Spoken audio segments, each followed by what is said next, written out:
Siguro yung una kong isa-suggest 'no is for you to check yung business na nagre-recruit.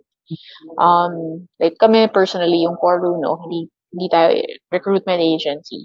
So, when you say na i-check niyo siya, medyo maraming ways to check.